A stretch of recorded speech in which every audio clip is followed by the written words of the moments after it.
Mga kababayan, Assalamualaikum.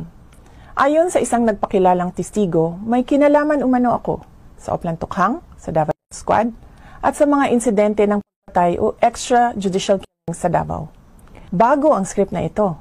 Sa mga taon na nagsilbi ako bilang Vice Mayor at Mayor ng Davao City, ni minsan ay hindi naugnay ang aking pangalan sa isyong ito.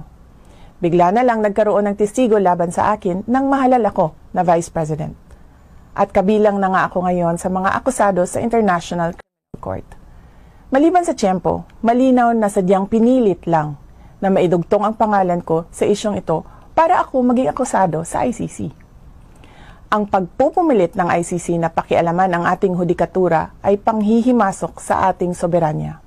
Paglapasangan ito sa dignidad ng mga Pilipino at sa karangalan ng Pilipinas. Wala na itong debate sa testigo at mga tao na nakapalikod sa kanya. Mag-file